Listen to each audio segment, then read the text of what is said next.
Greetings and welcome. I'm Christine Pagirigan, your host for CBCP News Conversations.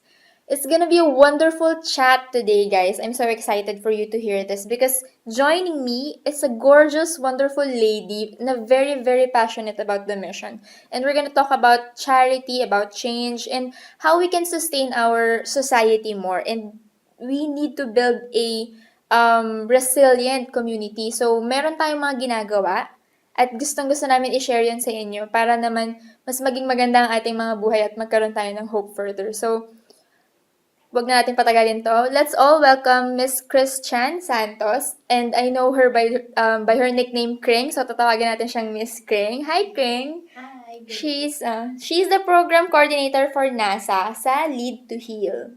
So, you can say hi to our viewers first. Hi, good afternoon to all the viewers. I hope everyone is enjoying their day so far.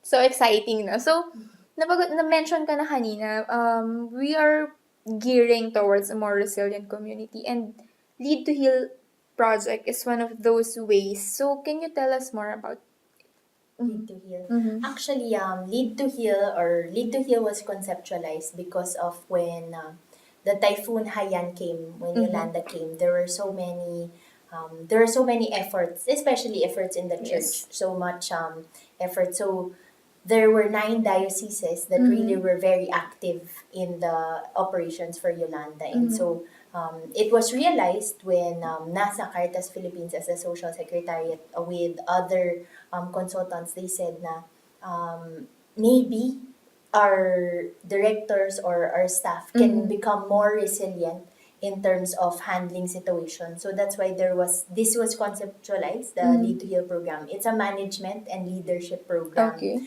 So that the leaders are leaders in the church are able to also work towards creating resilient communities, and we are only able to do this if we work together Yes, of as course. one. So it's having that started. So it became a tri-partnership. So it's Okay. NASA Caritas Philippines, Development Academy of the Philippines, and Future by Design Filipinas. So Okay. it was a marrying mission between the 3 organizations. Big program talaga, no? Ang daming taong tutulong-tulong dito. So, basically, ang dami talagang nawindang, no? Kumbaga, madaming na-shake when Yolanda hit.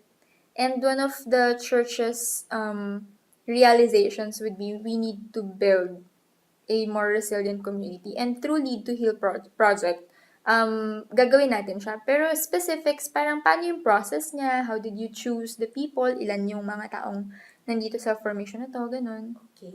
So actually, Lead to You only started last year, 2016. So I wasn't there at the time yet, but then NASA Caritas Philippines identified or invited the 9 dioceses, the exact directors of the 9 dioceses that were affected. So mostly in mostly in Visayas. Yes. And from there, there was a selection process that happened with the different application forms and different things like this. And then also it was identified that the NASA Caritas Philippines staff Would undergo the would program, undergo yes. it. Kasi of course, as the social secretariat for the social action arm of the church, parang we also need to create Yes. resiliency. So it started from there. So we had 30 fellows. We were able to have 30 fellows that started the journey, the Lead to Heal journey, last September 2016. 2016, okay. So doon nag-start, and we were able to see that our fellows are from Luzon, Visayas, and In Mindanao. Mindanao. Very much distributed. So we call the participants of this program fellows. Fellows, Okay. yes. We're all fellows they're all fellows in the program. Okay. So, ano yung background ng mga taong ito? So varied po. So from the 30, there were diocesan directors, so priests. We have one religious sister, and Okay. then we have I think 50% of our lay naman. So the others are they have leadership or managerial positions Yes. in the dioceses. So, ano yung mga modules na ina-undertake nila for this formation? For actually, our fellows already graduated last Congrats, September 22. guys. Yes, they have actually gone through a very long process, but then it's actually Future by Design Filipinas was the one who held all of these sessions and guided them. So it's 4 modules. First, it's being able to have looking inside. So I Okay. think it's co-creation. How are they able to see themselves as leaders Mhm. and why they are the way that they are. And then the second, I think it's co-ownership. So that's when they started in the second module. It was 8 days, and they started to think what is something that I'm most passionate about, and Okay. what can I help towards more Mhm. and help out. And that is when all of these fellows have change projects or Okay. change projects that they have implemented during the program. So Okay. in the So, second module, nagbuo sila ng mga parang programs na pag-a-applyan nila ng mga natututunan nila so far sa yes, formations. oo. Tapos doon rin, That's awesome. oo, Mhm. the change projects varied. So they were able to identify what is the most crucial, or Mhm. what is the issue that I really want to address. So doon lumabas indigenous people, Yes, farming. farming and fishing as a way to citizenship Livelihood, participation and livelihood, like that. And then doon rin lumabas youth volunteerism and Okay. leadership. And then also the need for institutionalization through Yes. the organizations that we work in. Mhm. And then that's what will create sustainability. So that's when it came out na this is what is their real issue. Mhm. But maganda, the others also was rekindling faith in many Yes. forms. So some of them are working towards really having Catholic social teachings be taught more or understood Yes. even by us as the employees or the workers in the church, that we Yes. need to practice Catholic social teachings. So iba't ibang levels, Yes. different. So some came out of their organization, some worked inside the organization, Kasi some did within both. naman yung no, yung Mm-mm. nakita nilang objective, kumbaga. Yes. Mhm. And resiliency is in different aspects then that was practiced. Mhm. Yeah. So, kamusta naman yung parang, ano yung mga naging challenges na hinarap ng organizers at the same time ng fellows? Kasi 1 year formation is a really hard thing to do, pero congratulations for pushing through. Ano Yes. yung challenges na hinarap niyo? Challenges, I think it's every journey has a Yes, challenge, of and course. it's for me, I have been blessed that I was able to work with the people that we work with. A challenge is a tri-partnership, of course. Very nice though, because we were working as the church, we were working with the government, and then we were working with NGO. So I think it was very nice how to see how that journey Yes. transpired, and how we really held on to it, Mhm. whatever the cost, with whatever challenge was faced. It's a testimony, na we can work together. Yes, yun talaga. Imaginein mo, lahat ng big institution, nagsama-sama for this, and it's working. It worked. Yes, oo. Mm. And how we can learn from each other. Of We may be course. seeing things from different perspective, but then it's how we can learn with each other. And actually, one thing that we always say is to have meaningful conversations, Yes. to talk about the situations like this.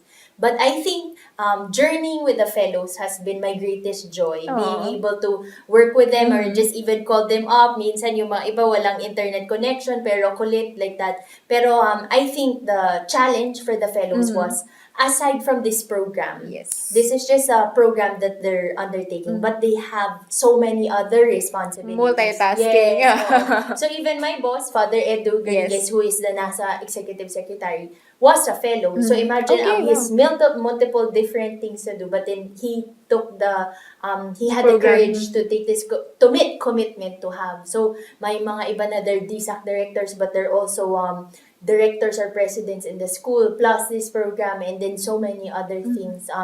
So I think that was one challenge. But Yes. then you can really see how a leader is Yes, if of they course. stay strong with their commitment and continue and follow through whatever the Management cost. pati talaga. Malamang sa malamang na-practice and na-perfect na yan somehow ng mga leaders na ito. So, I hear nakikita ko kung gaano ka wonderful people tong mga to, and sobrang natatouch ako sa commitment and yung fire nila, yung passion nila to serve more. Yeah. So, ikaw ba personally, bakit ka nag-commit dun sa program na to or dito sa mission na to? For me, I think working with the church, I have always been a volunteer in different church works and of course, my mission is really for education. I Yes. really work towards youth formation and development. But this program came as a big blessing to me because I was able to work closely with the church. Pero I really also value very much community development. Yes. How we are able to work with the community so that we can create bigger ripples of change. So ako, that's why I committed to being part of Lead to Heal. Yes. Because I believe na each of us have a purpose, and if we are able to understand that, grasp that, and use our lives Yes. for the Lord's bigger mission, parang we will be able to create ripples of change Yes. for our country, for our communities, and it starts there. So that single step lang. Yes. So for me, it was a blessing to even journey with them and to see how they have grown through the program. Ang ganda lang nung idea of Lead to Heal because you are forming leaders na alam natin na mag-meet ng needs ng society even after the formation itself. Parang we're just equipping them more because panigurado naman well-equipped na sila as leaders ng community that time. But ngayon, kumbaga in-upgrade nyo pa sila, and after this, it's exciting to see how it will affect the society. So, as of now po ba, meron ng mga success stories, yung mga change projects na yun? Anything you want to share? Na, Yes, actually, all of our fellows have different change projects, and some of them are already have reached full circle. So may mga iba na they were able to already have their projects in the different areas. So like Jing from has in Ilagan, which Okay. was pre-disaster risk mapping. So she had different funders also help out. So may 10 communities silang nakuha na they already have pre-disaster risk mapping. So Okay. whenever there is a disaster that comes, the community, the barangay, with all of the different stakeholders are prepared. So Okay. they know that sa isang bahay na to, merong elderly, merong bata, may Okay. ano. So mas madali yung proseso sa pagtulong sa kanila. pag-evacuate and yes. Yes. So, well-prepared siya pagdating talaga ng mga typhoon. And it's good kasi Ilagan is one of the laging dinadaanan, ano? Yes, oo. Tapos may mga iba, like with Sister Remy, it was for the past 2 decades, I think she was working with feeding program. Okay. But then through the Lead to Heal program, she said na I didn't get to see it in a different light. Now we can do feeding programs in a way that we also form the parents Okay. while there's feeding program for the children, because actually in essential it's the parents that also That's interesting. yes. How do they form the parents while doing the feeding program? So her program has of course feeding program kasi she wants to, that's Yes, one of her main concerns also, the issues she's from Katarman. So nandun yung 4 lowest municipality that has malnourished rates. Pero at the same time, she also has formation sessions with the parents. And then in her second phase of the change project, she's also going to help them in terms of livelihood Okay. for the parents. So it's Sustainable yeah, talaga. Yes. and also helping them in terms of what good food to cook or what Okay. can you farm. mga For ganun. nutrition talaga. No? Yes. So And then- iba-iba talaga, ang dami nilang mga change And in projects. all these change programs, you make sure na yung social teachings of the church. Yes, Catholic social teaching. So actually, the program was patterned from Bridging Leaders program, I think. And then also na kasama doon yung Baldridge framework, but also the Catholic social teaching. So we had different things in the modules. I think very much patterned with Laudato Si. Okay, Na wow. it should be care for God's creation and care for the common good. So yun yung mga kasama rin doon na Catholic Foundation, social yes. teachings. And I think us, especially as workers of the church and as priests or religious or as nasa employees or in the diocese, we need to practice Catholic Yes. social teachings first and foremost so that we can share that to others. It So- begins with us. How can people help these change projects? Kasi it's wonderful to see Filipinos and especially yung mga leaders na yan to really go into the grassroots kasi these are the issues talaga na hindi napapansin eh. Diba? Parang bihira kang makakarinig ng mga ganyang issues na malnutrition pag nakikinig ka sa media and stuff. Pero these people, hindi lang tayo basta dun sa ibabaw. Kumbaga, we go deeper dun sa grassroots. And I know tayong mga tao, meron tayong urge to help out eh. So, how can people help out? Na parang through donating, through volunteering, meron ba mga ganong call? Yes. Mhm. Actually, our change projects, there's so many. There are ongoing 24 change projects now, and with the call of the church, it's really to see Christ in the poor. Yes. And most of our change projects are really for seeing Jesus in the poor, and most especially for the most underprivileged. So I invite you, you can visit our website Yes, yes. in www.nasa.org.ph /lead to heal. And then in that website, you'll be able to see all the different change projects. And then you Yes. can click on each fellow's change project and then see. Kasi Profile, meron yes. dun, if you want to work towards farming, we have a project of Cora, which is farming for children, because the average age of a farmer now is 57-year-old. Oh. So what she does is to create awareness for children na you have to be Yes. able to have the love for farming, because that's actually what brings us food to the table. And it's very Filipino, no? Agriculture. And to think na we're one of the richest countries when it comes to these kinds of materials, raw materials, 'di ba? So ang lungkot lang na somehow medyo meron tayong stigma about agriculture when in fact it's really wonderful, it's really marvelous kasi this is the Philippines, no? So, what other programs pa yung bukod sa malnutrition, na curious ako dun sa, meron ka bang na-mention about environment?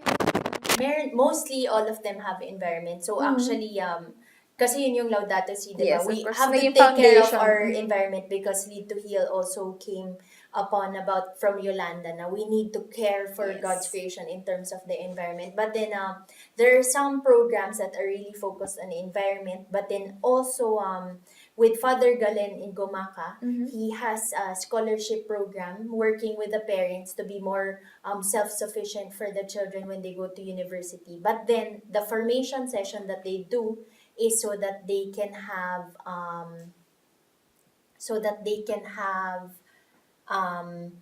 disaster risk preparedness and rehabilitation for the children themselves. So parang mga scholarship program siya, pero focused on DRR.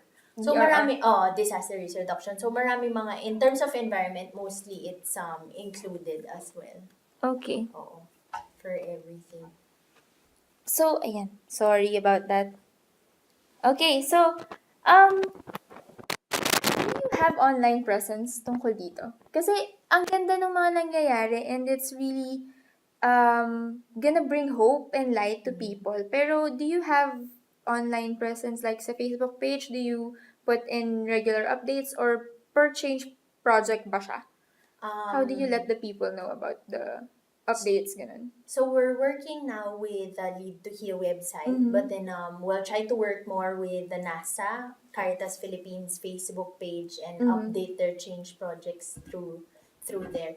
Last September 22, we had like a public narrative sharing of stories for the fellows to share their story. So that was actually very nice. So during the whole 4 modules, they're also trained to share their story. Yes, amazing yun, To share their story. So they had 15 minutes last September 22 to share their change projects and to hopefully get more people involved. So hopefully we'll be able to upload those videos of their sharing so that we can share that to the bigger crowd. So actually that was one of the criteria of success for the fellows. Yes, yes. So one is to replicate these new innovations for more people to be able to learn Exactly. from the new ideas that have been created. Sobrang looking forward ako dun sa videos ng success nga sana. stories, no? Yes. So, I hope ma-invite natin sila dito sa Yes. future episodes Oo. na to actually talk to the leaders. And syempre, of course, you have to join me, no? The So, fellows. mag-special episode tayo about the change projects. Yes. So, success gauge nyo yung sa kung share na nila yung story. So, meron na po bang, parang meron ka na bang narinig na ripple talaga niya na isa sa mga naging direct na natulungan ng change program or change project, then eventually, siya mismo yung tumulong na afterwards, ganun. Yeah. Actually, marami na sa change projects, they already have started their change program. So they already have started the ripples of change in their community. So meron ng livelihood sa Cebu, meron ng also in Nueva Ecija, so meron ng botika ng bayan sa Sipaway. So ang dami, ang dami talaga ang dami nilang programs and projects na and then of course in terms of institutionalization and creating systems and structures in the workplace, meron rin mga ganun. So I've seen the little ripples of change that has already started and continued. So parang that's what's most important, how we can continue it. So also with the Ale Kapwa program, that's our core program in nasa Caritas Philippines. So how we can be able to share the good works of the Catholic Church as well. Curious lang ako, parang kanyari, can we invite some of those fellows to actually share with us yung mga natutunan nila? Kasi it's good to pass it on. Yung ang ganda kasi ng ginawa yung formation because it, yung sinabi mo nga ng full circle, imagine mo kung ma-reach talaga natin bawat pulok ng Pilipinas. Kasi somehow ngayon, 24? 24. So, medyo nasa 24 pa lang tayo. Imagine mo kung sobrang daming fellows around the nation, yes. So, possible kaya yun, ganun? Open ba sila for invitation, ganyan? We can possibly invite our fellows to come to share their stories for sure, yes. And maybe if people are interested, we can also contact the fellows themselves so that they can replicate it in their communities. So like yung kay sister, she was able to replicate it na or work with 10 more municipalities. So yung sa kanya naman, she just needed assistance in terms of transportation for her to go to those 10 communities. So kung meron mang mga viewers dito na meron sariling program niya or project niya, these people are the ones to go to actually, to ask and interview kasi they are the one na talagang nakagawa yung especially mga sinabi mo naka-full circle na. So, meron tayong pwedeng puntahan. Again, that's one of the objectives of CBCP News Conversations, to tell the people na the church is offering everything we need. Nandito lang, inaantay lang talaga natin silang mag-grab ng opportunity na yun. So, before we end, since you're one of the people na nakikita ko talaga yung passion burning to help out yung mga walang boses, yung mga talagang nangangailangan, yung mga hindi naaabot somehow ng mga programs, ganyan. How, can you tell the viewers or parang share or encourage the viewers bakit maganda na mag-reach out or be charitable, be compassionate to our fellow Filipinos, kahit yung mga di natin nakakasama ngayon, kahit mga di natin nakikita. Kasi sila yung talagang nangangailangan. Actually, you know what? My favorite story to tell is, kasi ever since I was in high school, I would do different projects and programs with the poor. Pero meron akong specific na ginagawa na every New Year's, meron kaming Noche Buena packages na dinideliver sa mga homeless, sa mga ganun. And for me, yung pinaka-significant that I know for a fact that I will continue to work towards community development is because there was one time, meron ako mga nakita sa streets. Tapos, kakilala ko sila. Okay. So, natuwa ako na parang sila, Ate Kring, ganun. So, binigyan ko sila ng Noche Buena packages. And then they told me, significantly talaga, what I remembered is, Ate, punta pa kayo dun sa may Aurora. Meron pang mas mga nangangailangan doon. So, parang imagine, seeing their hearts na they are in their poorest, they may be the poorest of the poor, but they don't think of themselves, but they think of someone else, of the other. So I think that's Christ's call to us, na to not think of ourselves, but then to go out of ourselves so that we can be other blessings to other people. And then I think if we live our lives that way, less poverty will happen, less destruction, or there will be more peace. I know it might be far-fetched thing, but then I love the saying of Mother Teresa, which she says, if you cannot do great things, you can do small things with great love. Yes. And I think that's where it begins. Parang it starts with the person that's in front of us, but then knowing that we can go beyond ourselves to always think of the other. And that example for me was from a 7 or 8-year-olds thinking of other people. So I think we can challenge ourselves more, especially how we can be able to be other Christs to others, because that is our everyday mission as well. Thank you so much, Kring, for this wonderful episode. So, very touching, and Actually, it's very challenging at the same time, yung responsibility to be Christ to others. Pero seeing you and how you bloom whenever you fulfill the mission, kahit little by little, it's more than worth it. And it's very much possible. Yes. Kasi these are the testimony na yung mga taong to mismo no? So, And we always have to remember that it's not us who's Yes. doing it. It's God that gives us the grace to continue to do whatever mission He sets out for us, wherever it might be. It will continue to be God's grace that will help you continue to create ripples Yes. in different places. So, sa mga taong ngayon, medyo kinakatok na ng Panginoon lumabas at tumulong sa ibang tao, be the Christ to the people, kahit simpleng taong nakakasalubong nyo everyday, kasama nyo sa bahay, mga kapamilya nyo, lahat naman tayo nangangailangan. And lahat tayo merong call para i-meet yung needs na yun. And suddenly, malalaman natin yung ripples na kinakalat natin. Ma-overcome niya yung poverty, ma-overcome niya yung mga lacks, yung mga needs. And let's look forward to that future. And let's work together towards that future. So, looking forward ako, speaking of that future, na makausap yun sa mga change.org heads, yung mga programs na to. So, please continue to stay tuned and feel free to comment, to message. Pag meron kayong gustong donation na ibigay or gusto nyo mag-volunteer, just visit the Nasa Caritas Philippines webpage. webpage. Yes. Thank you so much. Have a good day, Thank guys! you. Have a great day!